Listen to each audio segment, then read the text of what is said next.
It's all fiction. What a wonderful place to get the message out is from a fictional kitchen, just like the fiction that's taking place in reality in our lives.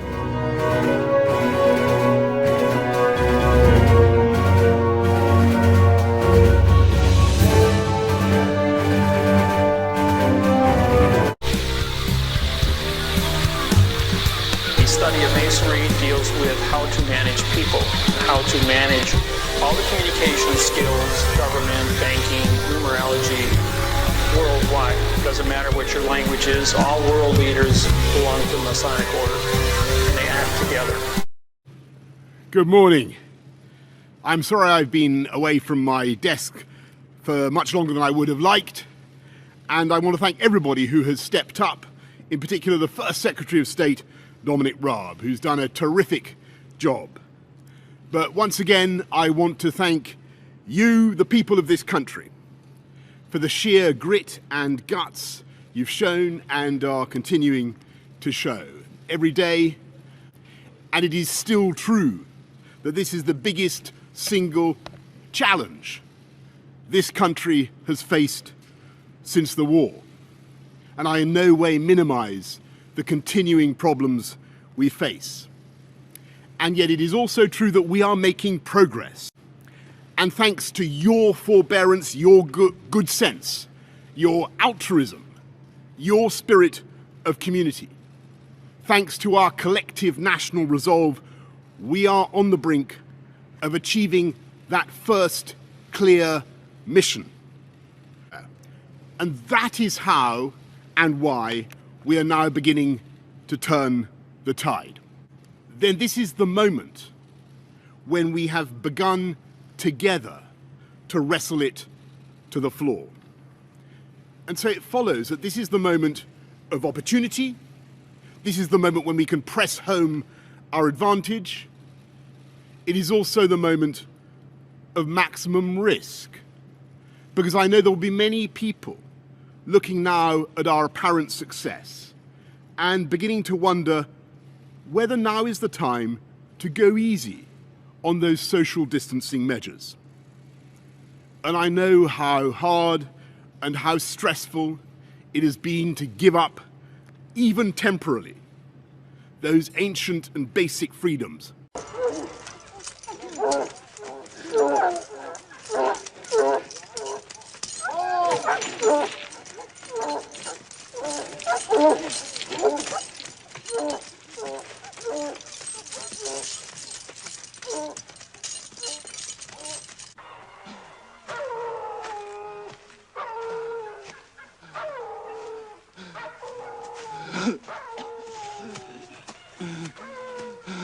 James, put some oil on it. It's a bit dry.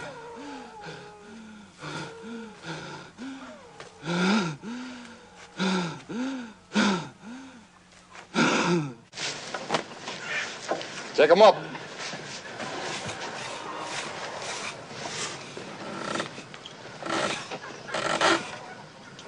Tie him off.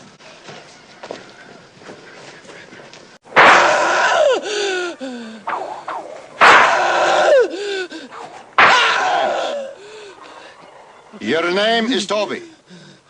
I want to hear you say it. Your name is Toby. You're going to learn to say your name. Let me hear you say it. What's your name? Kunta Kinte.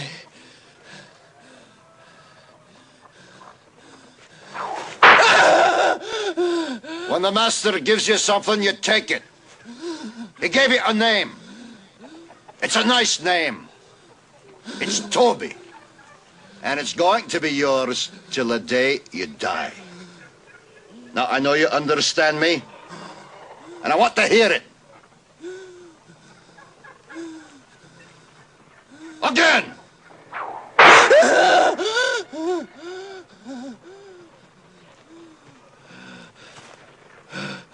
I want to hear you say your name.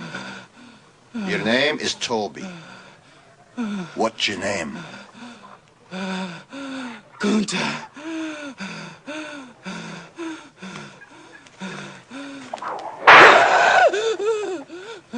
Lord God help that boy. They're gonna whip him dead. What's your name? Say it. Toby. Who are you? Say your name.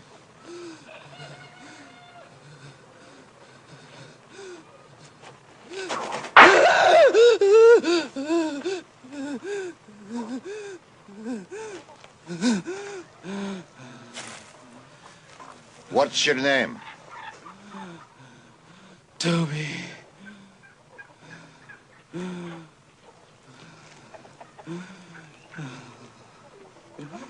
Hi. Say it again. Say it louder so they all can hear you. What's your name?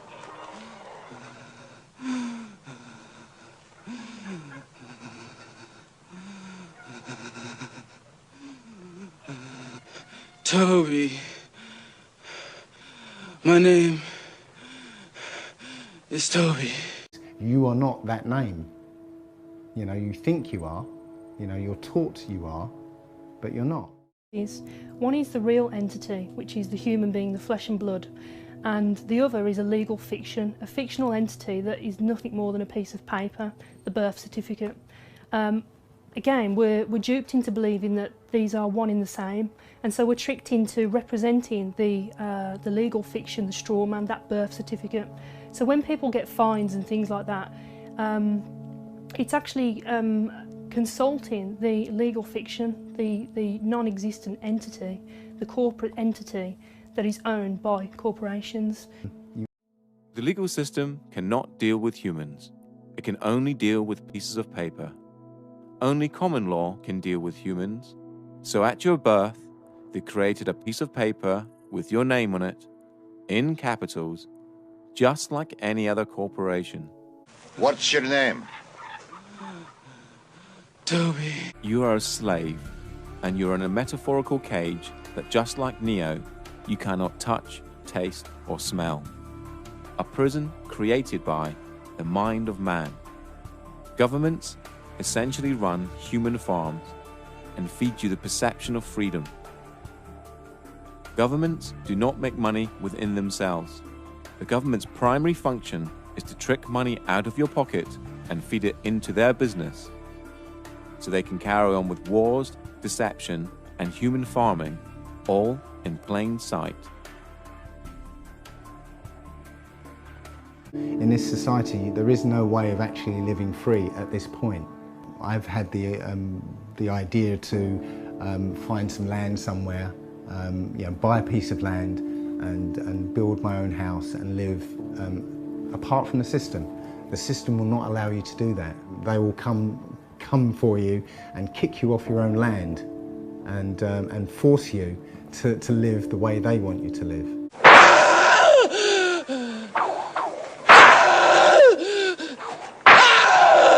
The people stand above the government stand above citizens. And in America, we've taken the term citizen from them, but citizenship was actually created with the abolition of the slave trade. And it was so that slaves could be given the same rights as the free people, but without the same power. So the citizens were always going to be ascribed their rights and responsibilities by the government. And it was so that they could keep a finger on the ex-slaves. You know, whereas that's now been applied to everybody everywhere, and now obviously you have good citizenship classes at school, and citizenship is on the curriculum now. So all this is being not brought in for us, it's been brought in for a couple of generations' time, when it's totally normalised that everyone is a citizen who only has rights and responsibilities because the government gave them to them. So if you see your name with the title Mr. or Mrs., or they use our name in uppercase, this is back to Admiralty law. The legal fiction is an abstract term to explain a concept, and so is the term straw man. With debt collectors, people assume when a debt collector comes round that they have actual power. They don't. They have no power whatsoever. They only have the power that you give to them. What are you doing? Film this, please. Don't obstruct me. I'm not obstructing you. Right. Show us the warrant. So we don't consent. You need our consent. That's the end of it. Do you mind telling me who you I are? won't tell you anything. So you're a police officer enforcing laws, but you don't know every law, is that right? That's correct. 90% of the crime, or 99% of the crime they perceive that is crime, is actually called victimless crime. There is no victims, and crime can only exist if there is a victim. You know, we've seen police officers more interested in becoming debt collectors and enforcing policies, you know, such as speeding tickets and fines and things like that, because they're easy targets. Once you comprehend the difference between lawful and legal, and ultimately what your legal fiction straw man is, the fear of debt collectors, police, and authority just goes away.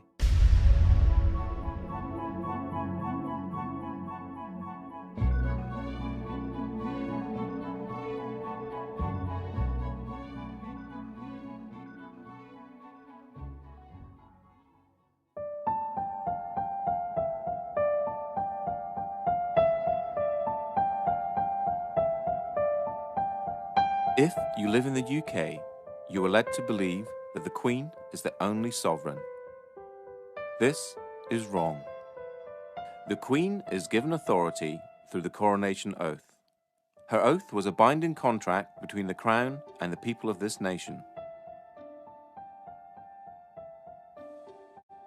This means that we, the people, gave her her sovereignty.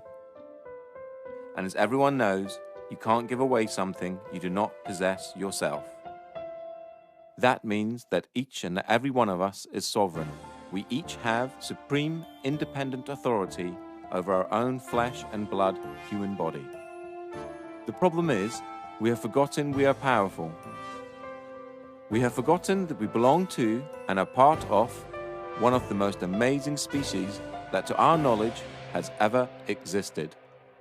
We have become media obsessed, and in turn obsessed with our own appearance and the way people think about us. The TV is king, but now that is slipping to the constant need to be in touch with our friends. Everything is about fear. Fear of debt, fear of terrorism, fear of ill health, or fear of climate change. This keeps us thinking that we need our government to protect us and rule us. With all this distraction, it is no wonder that most of us didn't notice the massive fraud that our countries and nations around the world have pulled on us. But as you will learn, government is a creation of man, and a creation of man can never be above man. They always need your consent, and this is where your power really lies. With knowledge always comes power, the power not to fear, the power to take a stand against anyone or any corporation that threatens you, the power to say no. It has been said that you need to know that you're in a cage before you can escape from that cage. Let's look into how you're being tricked and how your power is being hidden from you.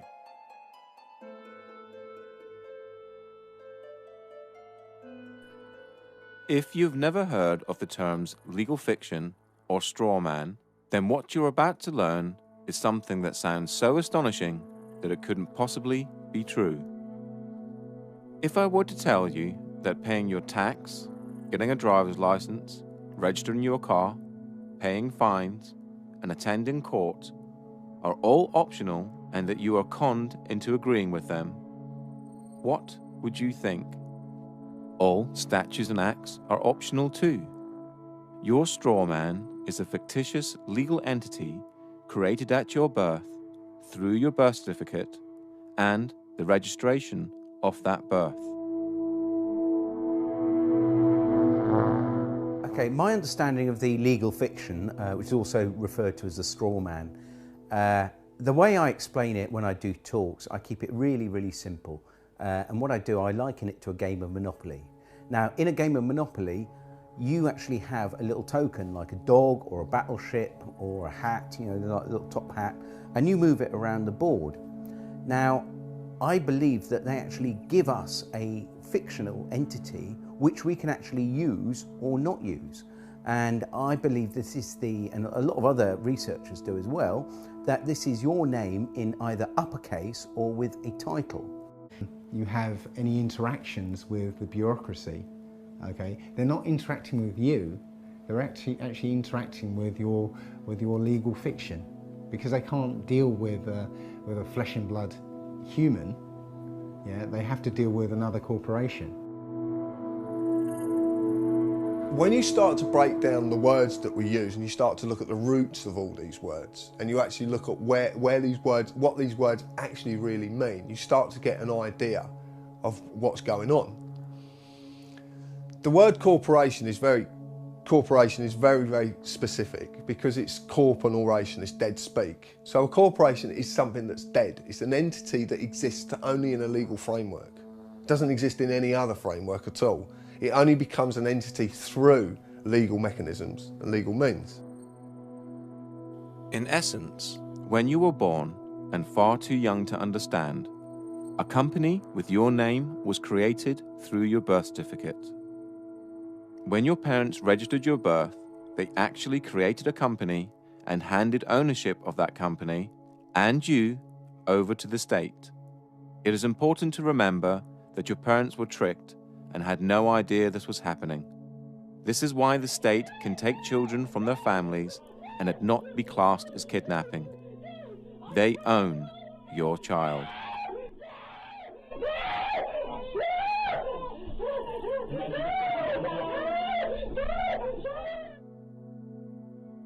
They own 1/10. Because they registered the child, they have 9/10. Possession is 9/10 of the law. But there's 1/10 floating about somewhere. And the government have claimed that 1/10. So when the child, because I've had it from social workers, at least now 3 social workers on separate occasions have come out of audiences and actually said to me, you're right in what you're saying, is because we have to get the birth certificate within 48 hours of taking the child. And if they can't get the birth certificate, they have to reapply to be able to get the birth certificate. They have to get it, because that is proof of who the slave is, what the slave is. And actually, in legal terms, they're actually only entitled to the birth certificate and not the child. To take the child on the pretense that they are this legal personality is theft. So in legal terms, it's kidnapping. But for social services, can use legal kidnapping, because everything is okay as long as it has the stamp legal applied to it. That includes war, genocide. Anything is okay as long as it's okay, it's legal. The same thing also happens when you register your car. You get a document back saying you are the registered keeper and not the registered owner. So yeah, obviously we've just spoken about registering children, and the other thing that we register though is our vehicles. And obviously either of those can allegedly be taken off you at some point in time, which is quite interesting. The 2 registered items are the things that can be taken. You are the registered keeper of your car. You're not the owner, you're the keeper in their eyes. Now they'll argue that point, and a lot of people will argue that point, but it's quite easy to quell this argument and say, well, okay, if you don't put tax on the car, then they'll come and take your car. Now, in the legal world, taking anything from someone without a legal mechanism to do so is theft. This is done to dupe you later in life into thinking that you are the legal entity and not you. Then imaginary penalties and cost are imposed on the straw man, and you, thinking you're it, pay them. And it's kind of like an overcoat, this legal fiction. You know, as soon as you put it on, as soon as they invite you to put this overcoat on, and you do so, now they can grab hold of the overcoat and throw it in jail with you in it. But until you put that overcoat on, they can't do anything to you, because you are not that name. You know, you think you are, you know, you're taught you are, but you're not. The deception is done through the manipulation of words and language.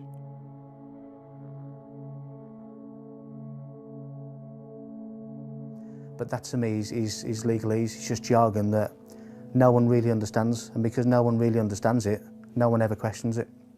We basically have a discussion that everybody is taught incorrect, but because everybody's taught incorrect, they believe it's correct. Legalese is a whole language of its own. It's a complete legal jargon that's not really designed for anybody to understand it other than those that are supposedly supposed to be enforcing it. And it's something that's so complicated that not even police officers understand what they're saying. What is wonderful is that they create their own language called legalese, and it has a completely different interpretation from English. You know, we're supposed to have you know, this sort of understanding that we were within the law, and yet they're not even using the same language as we are. The easiest way to understand legalese is to realise that there are many English words that have more than one meaning, depending on whom you are talking to. If I were to ask you what a person was, you'd probably say a human being, but that's you or I. If you were talking to someone in the law society, i.e. a police officer, lawyer, judge, etc., they have a different dictionary to you or I, and person could mean company or corporation, i.e. the legal fiction. You know, if you tell a lie often enough, it becomes truth, or certainly the perception of truth. So legalese is jargon that nobody understands other than those who actually come up with a jargon that really, really deeply understand it. And even police officers don't understand it, or magistrates, or even judges for that matter.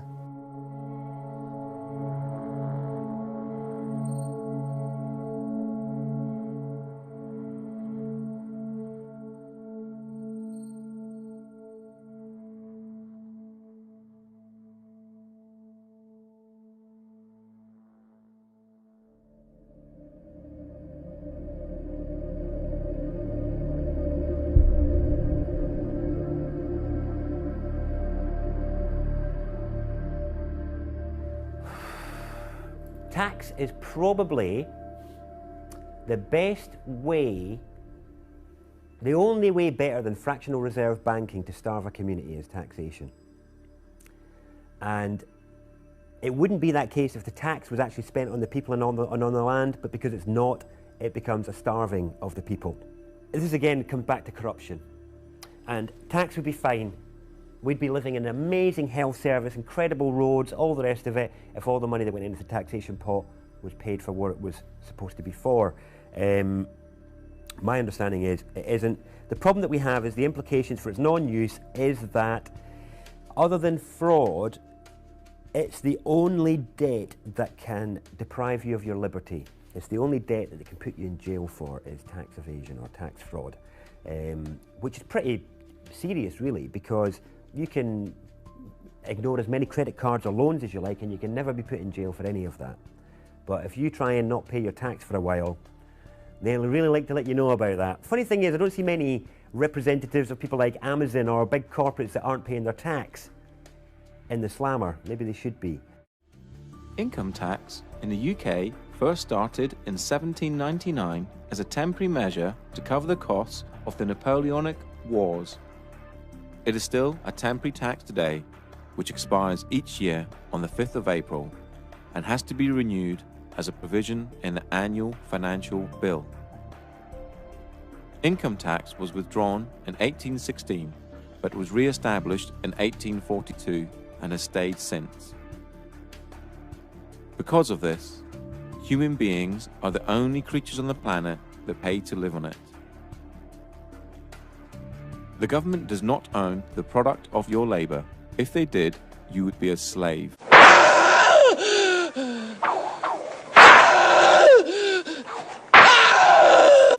Since they do not own the product of your labor, then taxation can be defined as theft, or more accurately, extortion and blackmail. No man can own another, so no man can own the fruits of another man's labor. Most people will argue that it is a necessary evil, and that it's legal because the government say that it is. How else would we pay for hospitals, police, roads, and so on? Well, reaching into your own pocket to help a good cause is noble.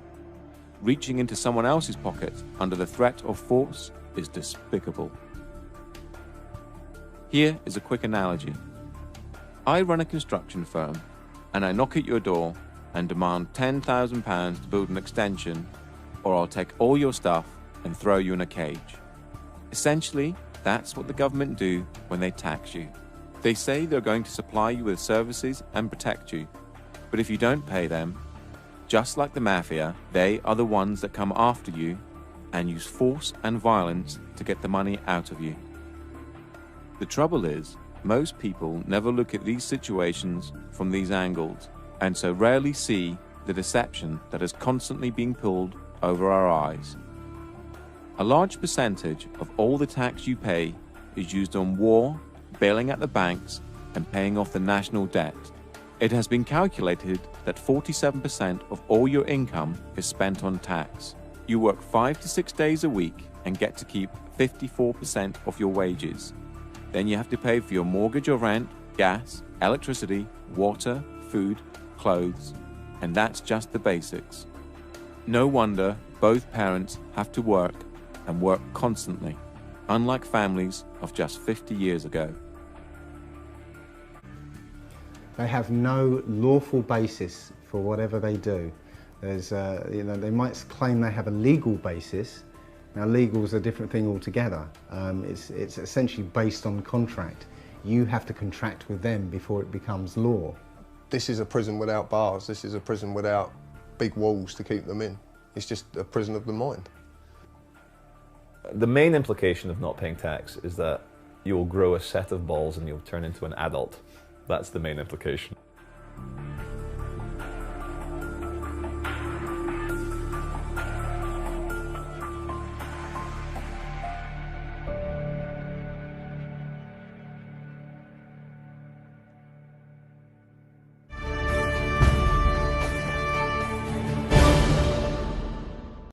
The statutory courts are issuing unlawful orders against the people. In return, the people are voiding the unlawful court orders that statutory judges have issued. Yet the statutory courts are refusing to comply with their own administrative rules to set them aside. These void orders are lawful and cannot be challenged, but as they expose the crimes against the people, the judges are refusing to comply with them. These unlawful statutory orders must be set aside unless the state can confirm that they are superior to the people, the common law court, and God.